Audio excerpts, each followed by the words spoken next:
Guest house అయితే ముందుకెళ్ళి చూద్దాం. ఇక్కడ ప్రెజెంట్ అయితే సిచ్యువేషన్ చాలా దారుణంగా ఉంది. మనం అయితే చూసుకుంటే ఇది మనకి లైన్గా ఉన్నాయి. ఇంత హిస్టారికల్ ప్లేస్ని ఎందుకు డెవలప్ చేయలేదో నాకైతే అర్థం కాలేదు. ఈ ఫ్లాగ్ ఉంది కదా, దీనికి ఒక పెద్ద హిస్టరీ ఉంది. ప్రెజెంట్ అయితే స్టేషన్ అయితే ఇలా ఉంది. ఇది ప్రెజెంట్ దేనికి యూజ్ చేయట్లేదు. హలో మామా bros, welcome to our channel Naresh roots and roots.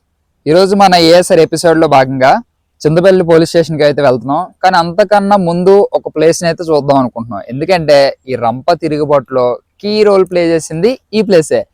అదే ఎక్కడ అనుకుంటున్నారా? మన లంబసింగ్లో ఉన్న రూదర్ఫోర్డ్ గెస్ట్ హౌస్. యాక్చువల్లీ చెప్పాలంటే ఈ రూదర్ఫోర్డ్ గెస్ట్ హౌస్లోని అల్లూరి సీతారామరాజు గారిని పట్టుకోవడానికి ఒక బ్రిటిష్ ఆఫీసర్ అయితే వచ్చారు. ఆ ఆఫీసర్ వచ్చిన తర్వాత తనకి కొన్ని ప్లేసుల్లోని కొన్ని గెస్ట్ హౌస్లు అయితే ఉన్నాయి. అందులో ఒకటి రూదర్ఫోర్డ్ గెస్ట్ హౌస్ లంబసింగ్లో ఒకటి ఉంది. తర్వాత దానికి ముందు తాజింగ్లో ఒకటి ఉంది. అండ్ ఏంటంటే ఈ ప్లేస్ ఒకప్పుడు చాలా బాగుండేది. బట్ అనివార్య కారణాల వల్ల అండ్ దీనిపైన గవర్నమెంట్ ఎలాంటి డెసిషన్స్ ఎలాంటి తీసుకుందాం అని చెప్పి అనుకోవట్లేదు. కాబట్టి ప్రెసెంట్ అయితే ఇది శిథిలావస్థలకు వచ్చేసింది. బట్ అయినప్పటికీ కూడా మన హిస్టారికల్ ప్లేస్లోని మనం అన్ని కవర్ చేస్తూ ఉన్నాం కాబట్టి ఖచ్చితంగా కవర్ చేస్తున్నాం. ఛానల్ని లైక్ చేయండి, షేర్ చేయండి, సబ్స్క్రైబ్ చేసుకోండి. 1922లోని ఈ రంప తిరుగుబాటు అనేది స్టార్ట్ అయింది కదా. ఈ స్టార్ట్ అయిన తర్వాత ఒక రేంజ్గా అనేది వెళ్ళిపోయింది. అయితే బ్రిటిష్ గవర్నమెంట్ భయపడి థామస్ జార్జ్ రూదర్ఫోర్డ్ని ఈ ప్లేస్కి అయితే దింపడం జరిగింది. ఈ ప్లేస్లో దింపిన తర్వాత మన అల్లూరి సీతారామరాజు గారిని పట్టుకోవడానికి ఒక ప్లానింగ్ కానీ లేకపోతే ప్రతి ఒక్క దాని గురించి వాళ్ళు కూపి తీయడం కానీ ప్రతి ఒక్కటి కూడా ఇప్పుడు మనం చూపించే ఈ ప్లేస్లోనే ప్లాన్ చేయడం అనేది జరిగిందనమాట. రూదర్ఫోర్డ్ అల్లూరి సీతారామరాజు గారిని పట్టుకోవడానికి చాలా కీ ప్లాన్స్ అనేవి వేశారు. లైక్ మనకి మల్బార్ స్పెషల్ ఫోర్స్ని దింపడం కానీ, అస్సాం రైఫిల్స్ని దింపడం కానీ, అండ్ నెక్స్ట్ ఎవరైతే అల్లూరి సీతారామరాజు గారికి హెల్ప్ చేస్తున్నారో ఆ ప్లేస్లో ఉన్న వాళ్ళందరిపైన గిరిజనుల పైన ట్యాక్స్ వేసేయడం ఎక్కువగా వేయడం. అంటే అప్పటి వరకు ఒక రకంగా ఉన్న ట్యాక్స్ ఆ ప్లేస్కి మాత్రం ఎక్కువగా వేసేవారు అనమాట. ఇలా వేయడం కానీ లేకపోతే డిఫరెంట్ యాక్టివిటీస్ అనేవి చేసేవారు అనమాట. ఈ డిఫరెంట్ యాక్టివిటీస్ చేయడం వల్ల రూదర్ఫోర్డ్ అల్లూరి సీతారామరాజు గారిని పట్టుకోవడానికి సక్సెస్ అయ్యారు. గెస్ట్ హౌస్ అయితే ముందుకెళ్ళి చూద్దాం. ఇక్కడ ప్రెజెంట్ అయితే సిచ్యువేషన్ చాలా దారుణంగా ఉంది. ఇవి ప్రెజెంట్ ఇప్పుడు ఇక్కడ అయితే స్టెప్స్ ఉన్నాయి. అంటే మనకి వే అయితే ఉంది కానీ స్టెప్స్ కూడా ఉన్నాయి. అంటే ఆ టైంలో కన్స్ట్రక్షన్ చేసిన స్టెప్స్ అనుకుంటా. ఇవైతే స్టెప్స్ ఉన్నాయి, పర్లేదు ఎక్కొచ్చు. బట్ రూట్ అయితే యావరేజ్ అని కూడా నేను చెప్పను, చాలా వరస్ట్గా ఉంది. అండ్ ఈ లోపలికి వెళ్తే ఏముంటుందా అని భయం వేస్తుంది, అంత దారుణంగా ఉంది. ఇంతకు ముందు అయితే నేను లాస్ట్ టైం వచ్చినప్పుడు ఇది మొత్తం ఇటు సైడ్ మొత్తం కవర్ అయిపోయి ఉండేది. ఇదంతా ఇప్పుడు నేషనల్ హైవే పడడం వల్ల మనకి ఇది చూడండి కొంచెం క్లారిటీగా ఉంది. లేకపోతే ఓన్లీ ఇది ఒకటే వే ఉండేది. అప్పుడు కొంచెం ఈ టూరిస్ట్ టైంలోని చలికాలం టైంలోని బాగానే ఉండేది. బట్ మరి ఇప్పుడు అసలు పట్టించుకోవడం మానేశారనమాట గెస్ట్ హౌస్ని. అప్పుడు ఇవన్నీ ఉండి బట్ ఇప్పుడు ఆల్మోస్ట్ ఇటు సైడ్ ఉన్న గోడ ఇరిగిపోయింది. మీకు కొంచెం అది ఎక్కువ చూపెడతాను. ఇంత హిస్టారికల్ ప్లేస్ని ఎందుకు డెవలప్ చేయలేదో నాకైతే అర్థం కాలేదు. యాక్చువల్లీ చెప్పాలంటే దీన్ని కరెక్ట్గా మెయింటెనెన్స్ చేస్తే ఇంత ఉండకపోదును, చాలా బాగున్నాను. మనకి బ్యాక్ వ్యూ చూసుకున్నా సరే అక్కడ కొండలు కానీ చెట్లు కానీ కరెక్ట్గా మనం దీన్ని ఫోకస్ చేసి డెవలప్ చేసి ఉంటే ఖచ్చితంగా ఇది ఒక మంచి టూరిస్ట్ ప్లేస్ అయితే అయ్యేది. బట్ గవర్నమెంట్ దీనిపైన దృష్టి పెట్టలేదు. అండ్ ఇంకోటి మెయిన్ ఏంటంటే పక్కన ఇప్పుడు నేషనల్ హైవే వచ్చింది. ఇంతకుముందు నేషనల్ హైవే లేదు. ఒక 2 years బ్యాక్ నుంచి నేషనల్ హైవే కన్స్ట్రక్షన్ జరుగుతుంది. 1.5 year నుంచి అరౌండ్. యా, మీకైతే ఓవరాల్ వ్యూ అయితే చూపిస్తాను.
ఈరోజు మనం ఎక్కడున్నామంటే లాస్ట్ వీడియోలో మీకు చెప్పినట్టు మీకు చేసిన ప్రామిస్కి తగ్గట్టు ఏఎస్ఆర్ గారు అయితే ఫస్ట్ అటాక్ చేసిన ప్లేస్కి అయితే మనం వచ్చాం. ప్రజెంట్ ఈ అటాక్ చేసిన ప్లేస్ ఏంటంటే చింతపల్లి అనమాట. ఈ చింతపల్లి స్టేషన్ని కవర్ చేయడానికి మేమైతే వచ్చాం. ఇది కేవలం మీకోసమే. ఈ స్టేషన్ని ఒక లుక్ అయితే వేసేద్దాం, నాతో పాటు రండి.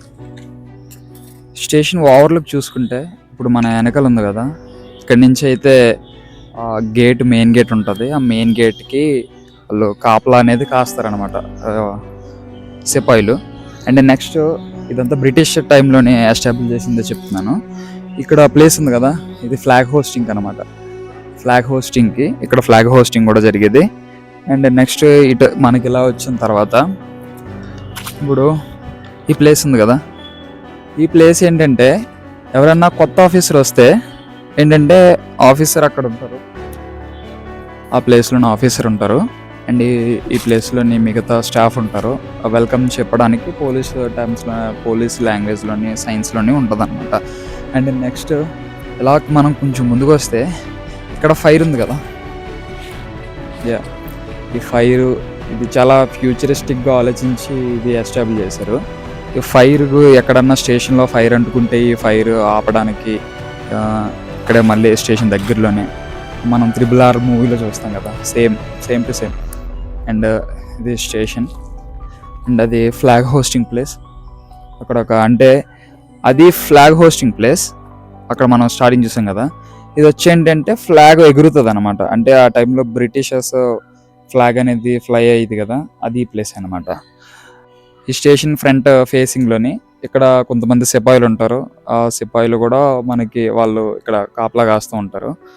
ఇది వచ్చేసరికి ఎగ్జిట్ ఎంట్రీ.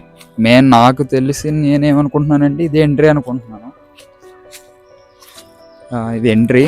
అండ్ నెక్స్ట్ ఆ టైంలోని ఇక్కడ గేమ్స్ ప్లే చేసుకోవడానికి ప్లేస్ కూడా. ఇది వాళ్ళు ప్లేయింగ్ గ్రౌండ్. ఇప్పుడంటే అవన్నీ కొత్తగా ఎస్టాబ్లిష్ చేశారు. బట్ ఆ టైంలోనే ఓన్లీ ఇది ఒకటే ఉండేదంట. ఇలా లోపల మనకి ఇలా చూసుకుంటే ఇది ఇప్పుడు మనకి కనిపిస్తుంది కదా, ఇది మాత్రమే బ్రిటిషర్స్ టైంలో ఉండేది. ఇప్పుడు ఇవన్నీ కొత్తగా కట్టినాయంట. నెక్స్ట్ అక్కడ బ్రిటిషర్స్ స్టే చేసినవి ఉన్నాయి, అవి కూడా చూపిస్తాను.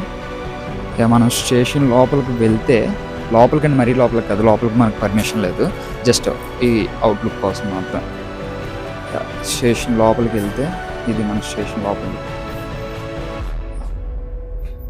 ప్రజెంట్ మెయింటెనెన్స్ అంటే మిగిలిన వాటితో పోలిస్తే చాలా బాగుంది, మెయింటెనెన్స్ బాగుంది. 1922 ఆగస్టు 22న మన్యం హిస్టరీలోనే అసలు మర్చిపోలేని రోజు అనేది వచ్చింది. ఏంటంటే అల్లూరి సీతారామరాజు గారు అతని అనుచరులు కలిపి ఫస్ట్ అయితే చింతపల్లి పోలీస్ స్టేషన్ పై దాడి చేశారు. ప్రజెంట్ మనం అయితే అక్కడే ఉన్నాం. ఈ చింతపల్లి పోలీస్ స్టేషన్ పై దాడి చేసినప్పుడు ఏం జరిగిందంటే అల్లూరి సీతారామరాజు గారు అతని అనుచరులు ప్రతి ఒక్కరు కలిపి స్టేషన్ పైన దాడి చేసి మందుగుడి సామాగ్రి, తర్వాత తుపాకులు, ప్రతిదీ అయితే తీసుకెళ్లిపోయారు. మెయిన్ ప్లాన్ ఏంటంటే ఇక్కడున్న బ్రిటిష్ ఆయుధాగారాలు మొత్తం ధ్వంసం చేసి ఇందులో ఉన్న ఆయుధాలను లైక్ గన్స్ని, మందుగుడి సామాగ్రిని తీసుకెళ్ళిపోవడం అనమాట. కాకపోతే తీసుకెళ్ళేటప్పుడు మాత్రం అల్లూరి సీతారామరాజు గారు ఆ టైంలో ఎలా ఆలోచించారంటే, మన దేశం వాళ్ళే కదా ఇక్కడ వర్క్ చేస్తున్నారు కదా అని చెప్పి వాళ్ళ ఉద్యోగాలకి ఎలాంటి భంగం కలిగించకుండా అక్కడ రికార్డులోని ఏ వస్తువులు అయితే పట్టుకెళ్తున్నారో మొత్తం మెన్షన్ చేసి నోట్ చేసి పట్టుకెళ్ళేవారు అనమాట. మీకైతే ఇప్పుడు ఒకటి చూపిస్తాను. నేనే అసలు నమ్మలేకపోయాను. ఏంటంటే నేను ఉండడం ఒక దగ్గర 6 feet ఉంటాను, కానీ 6 feet ఉన్నా సరే నేను ఇప్పుడు చూపిస్తాను కదా, ఈ తలుపుకి మాత్రం నేను సగం కూడా రాలేదు.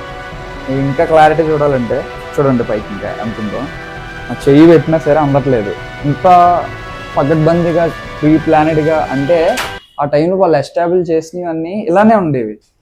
హైలైట్ విషయం ఏమైనా ఉందంటే అంత పకడ్బందీగా ప్లాన్ చేసి ఇంతలాగా స్టేషన్ని ఎస్టాబ్లిష్ చేసినా సరే ఇలాంటి స్టేషన్ పైన కూడా దాడి చేశారు మన వాళ్ళు. అది మన వాళ్ళు అంటే. ఈ అటాక్ జరిగిన తర్వాత గిరిజనులోని అపారమైన నమ్మకం అనేది వాళ్ళకి వచ్చేసింది అనమాట. వచ్చేసిన తర్వాత అల్లూరి సీతారామరాజు గారు, తర్వాత గామ్ గంటన్ సోదరులు వీళ్ళందరూ కలిసి నెక్స్ట్ ఏం చేశారంటే ఈ కేడీపేట స్టేషన్ పైన, రాజవొమ్మంగి స్టేషన్ పైన అటాక్ చేశారు. అటాక్ చేసి ప్రతిసారి కూడా అటాక్ చేసి వాళ్ళు గన్స్, నెక్స్ట్ మందుగుడి సామానాలు తీసుకొని వాళ్ళు ఏవైతే ఐటమ్స్ తీసుకున్నారో అవన్నీ బుక్ మీద మెన్షన్ చేసి వదిలేసేవారు అనమాట.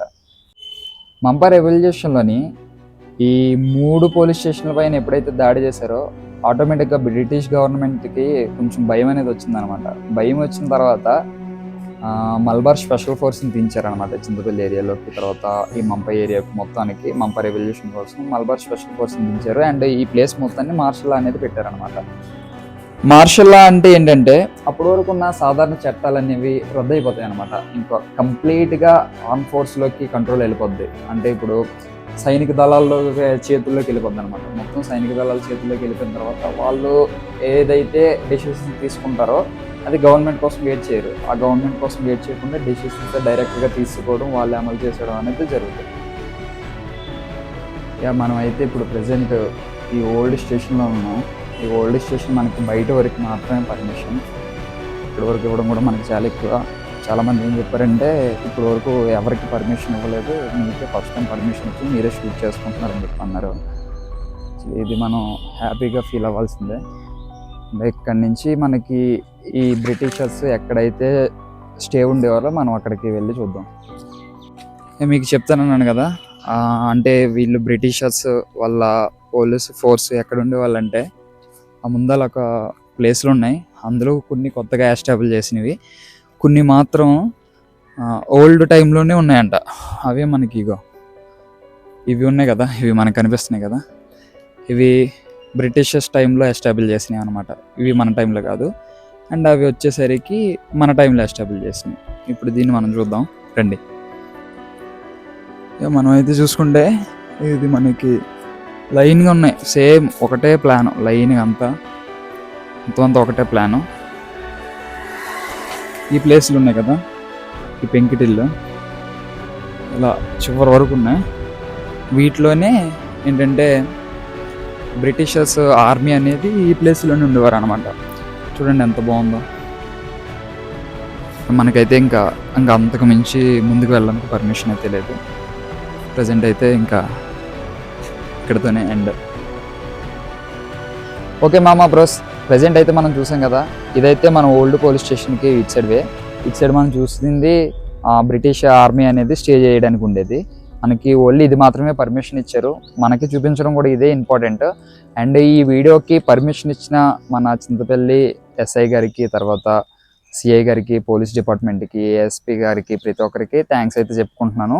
ఎందుకంటే వాళ్ళ సహకారం లేకుండా, వాళ్ళ పర్మిషన్ లేకుండా మనం వీడియో అయితే ఇంత క్లారిటీగా, ఎంత నీట్గా షూట్ చేయడానికి అయితే జరగదు. ప్రజెంట్ అయితే వర్షం పడుతుంది. వర్షం పడినా సరే మీకు ఖచ్చితంగా వీడియో అనేది మొత్తం షూట్ చేసే, కంప్లీట్గా అన్నీ చేసే మేము ఇక్కడ నుంచి స్టార్ట్ అవుదాం అనుకుంటున్నాం. ఓకే ఫ్రెండ్స్, వీడియో కానీ మీకు నచ్చినట్లయితే లైక్ చేయండి, షేర్ చేయండి, మన ఛానల్ని సబ్స్క్రైబ్ చేసుకోండి.